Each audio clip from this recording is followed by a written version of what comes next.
Welcome to another video. It's those moments that you are ready to dive into your library, filled with excitement and anticipation to pick one more Dungeons & Dragons adventure and pass the next couple of weeks thinking, remembering, reading about it, and making another guide. Those are the moments that something creeps up on you and stops you dead on your tracks. Symbaroum hit me out of nowhere, and it pulled me in its dark corners of the grim and dark and scary world that it has, the world of Ambria. So, as you might have already figured out, today we will delve into the Symbaroum world, the basic lore, the setting, filled with the good old dark and scary stuff that I love so much. With no more delays, welcome to the dark world of Symbaroum.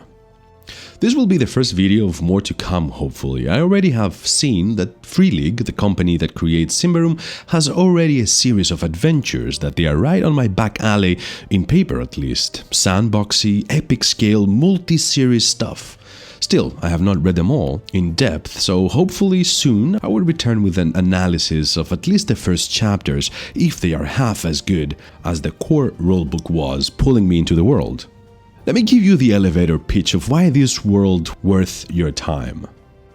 First and foremost, look at this artwork.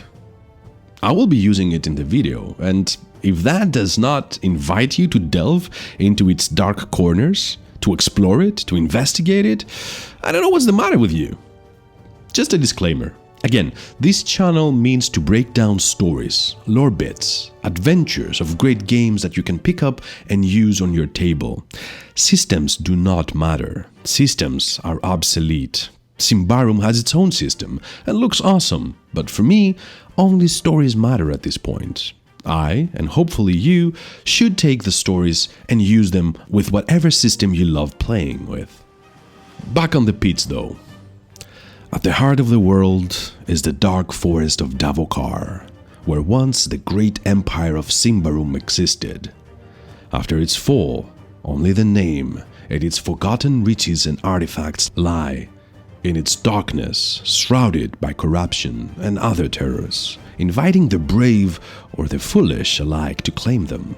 Within it, the elder folk, elves, dwarves, goblins, trolls, ogres, changelings, and other nature's children, demanding all humans to stay out of the forest, based on a treaty that was signed with the fall of Symbaroum called the Iron Pact, gives them the right to kill on sight the one who breaks it. South of it, the colonizers, or refugees, depending on your point of view, the newly created Empire of Ambria, all coming from the dead now realm of Alberetor, down south, through the Titan Mountains. That was devastated by the Great War. Their fight with the Dark Lord and its undead minions left their lands inhospitable, hence looking for a new promised land. They are considered as warmongers by some, treasure hunters by others, and spiritual people by few. They have expanded their dominions with pure force and war mastery, and in between, Davokar and the Ambrians lie the 11 clans of the Barbarians, descendants of Symbaroum. Arguably, they are living in great harmony ever since the arrival of the colonizers and the destruction of a couple of those tribes during their expansion. Witches, chieftains, spiritual leaders, and everything in between. Let me tell you why I was pulled so hard in this world. The world of Symbaroum is a dark and dangerous place filled with ancient mysteries and unimaginable horrors. It is a world where magic is both a powerful tool and a deadly weapon, and where the forces of good and evil are locked in an eternal struggle for dominions. The lore of Symbaroum might include fallen empires, with tales of heroes and villains, of war and betrayal, but in reality it has a recent history of only 20 years. That is the age of the new empire of Ambria being created near Davokar Forest. The characters who inhabit this world are complex and nuanced, driven by their desires and ambitions, and willing to do whatever it takes to achieve their goals. They must navigate treacherous waters of politics, power struggles, and dark magic, all while facing unimaginable dangers and threats that lurk around every corner. In reality, it feels like you are taking place in a world that had just been born. It has all you need to go full on and decide its future. You know how I love Warhammer universe and its rich lore of history, but I know it can be intimidating for new players to even begin learning about it. Symbaroum provides a similar world that has just begun, and the pieces have just been set on the chessboard. Your players will have to choose wisely their alliances. Moves will be made, pawns will be sacrificed, and in the end, a king or a queen will prevail. Will it be Queen Corinthia, the current ruler of the Ambrians? Will it be the barbarian chieftain or witch that will orchestrate a rebellion against the new invaders? Will another noble of the 7 duchies of Umbria plot to take the throne for himself? Did the elves of Davokar Forest had enough, and it's time to make their move? Who knows, perhaps Davokar Forest itself will spread its corruption. Once more, worlds that have enemies at bay be more straightforward and predictable than the enemies within makes a hell of a game to be in. Because after all, chaos is a ladder, as we all know by now. To delve a little deeper, the world. Umbria is a kingdom divided into 7 duchies, with 3 really important cities that have their own distinct theme. The capital city of Indaros, the town of Thistlehold, and the town of Karvosti. At the edge of the forest, known as the Bright Side, lie the towns of the Barbarians and their 11 clans. And then we have the darker side of Davokar Forest, filled with mystery and treasures. The conflict. By now you can understand that the main conflict of the game is between the Elder Folk and the Ambrians, leaving the Barbarians somewhere in the middle. But this game tends to break the molds, and that is what I love about it.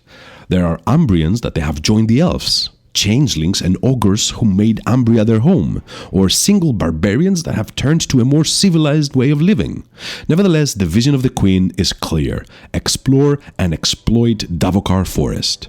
You can see how beautifully the factions are playing a tremendous part in this game. You can set stories just with that. Conspiracies of elves to infiltrate the humans, human traitors handing vital information to elves, conflict of all possible ways, spies, terrorists, assassins, and everything in between. This is bringing back memories from my Thieves World story. How 1 page of lore gave me years of gameplay. The material here is screaming to create stories that will be so complex and fun that I cannot even begin to describe them. But I digress. The factions. Nobility in Umbria works as we know it by now. It is divided into 7 duchies, which in turn are divided into smaller domains called countries or baronies. The queen appoints the dukes, who appoint the counts and barons, who run the subjects of the land. The machinations are visible here as well, since the queen has the power to assign princes or counts against the will of dukes, and in some cases they even been more respected than the actual ruler of the land. Little things like that can work marvels in your games. Tension between powerful people that always need help to gain an edge over their enemies, even those within their own circle of influence. The Barbarians. On their counterpart, we have the Barbarian Tribes, which were living in the area before the Ambrians invaded. From 13 tribes that existed, they ended up being 11, with rumors of a 12th rising up in the future. The clan wars have stopped with the coming of the Ambrians. They already have their hands full with the terrors that lie in the forest, so it's wise to keep a neutral approach to ensure longevity. Of course, that does not go for all clans. The High Chieftain, along with the leader of the witches called Huldra, resides on Karvosti. They are elected to be the judge to solve interclan conflicts. 4 times a year, a meeting is being called for the keepers, as they are being called, the leaders of the clans, talking about Davokar matters, but also solving some of the matters that have come to the High Chieftain, as well as dealing with individual clan troubles. It is safe to say that Yeleta, the current Huldra, has greater power in the Barbarian Tribes than Queen Corinthia has over Ambrians. The Church. The Church of Prios is a powerful religious organization that worships the sun god and seeks to eradicate all forms of dark magic and worship of the old gods, wield immense political and military power. Centered around the city of Templewall, the first father of Prios resides here. Selected for life by the Curia, the ruling body of the church. The Curia is comprised by its three counterparts: the priesthood, the Templars, and the Twilight Friars. Thirds and liturgs of the priesthood are interpreting the commandments of Prios, and they manage all of his temples. The Knights of the Dying Sun, known as Sun Knights, are the armed body of the church, highly skilled Templars coming from noble families which played huge part in the Great War. And last but not least, the Twilight Friars, also known as the Black Cloaks, a monastic order that is in charge of internal and external intelligence. As Brother Evmenos, who is in charge of the order, declares that the Templars aim their swords on outer enemies, while the knife points of the Black Cloaks are aimed for those within. Ordo Magica. The most prominent order for everything magical and knowledge-based is Ordo Magica. Their chapters are spread on large settlements and outposts and cover a large range of experts from botany to elf studies and beast lords to wizardry, with novices and adepts working for them. Of course, given the situation of the newly created world, the main goal of the order is to gather knowledge for knowledge's sake. They arrange expeditions to both the forests and the mountains to bring back curious artifacts. Their philosophy, more often than not, clash with the thirds of the Black Cloaks, since they rely on experience and evidence rather than faith. Given though that they are in need of the blessing of the Queen to explore Davokar Forest and their funding of the nobles to organize it, and of course the need of protection that the rangers provide to traverse the land, it makes it an order with connections to all the aforementioned entities and another strategical pawn on the chessboard of the world of Ambria. And that leads us into Davokar. The forest that is the heart of the world, filled with rumors and shady taboos that the witches are preaching. The sleeping forest that will spread chaos and death if awakened. The barbarians tend to move inside the bright areas of Davokar. Those are the edges of the forest and about 4 days' trek inwards. Strikingly beautiful and remarkably lush. No matter how beautiful the natural surroundings may seem, you can be sure that they are full of hidden dangers, fruits and berries that can be lethal if eaten, and many inexperienced wanderers have reached their end at the bottom of a marsh that was mistaken for solid ground. The dark Davokar, on the other hand, is a place none should traverse without proper company or preparation. In short, one never ventures into the dark of Davokar without being prepared to risk one's life in the hope of gaining riches, knowledge, or fame. A nature whose threats lurk where one would least expect. Threats in the form of bottomless streams, tiny but poisonous creatures, overgrown sinkholes, and carnivorous or bloodthirsty vines.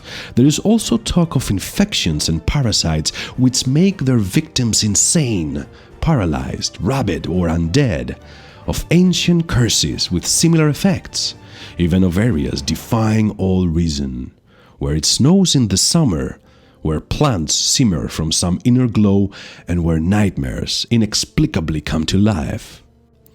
But given that this common knowledge that in the center of that damn forest the once famed civilization of Symbaroum lied, and now its ruins, with its artifacts and treasures, are waiting to be taken by the most valiant, or simply vain or naive treasure hunter, is enough to have constantly people asking for more.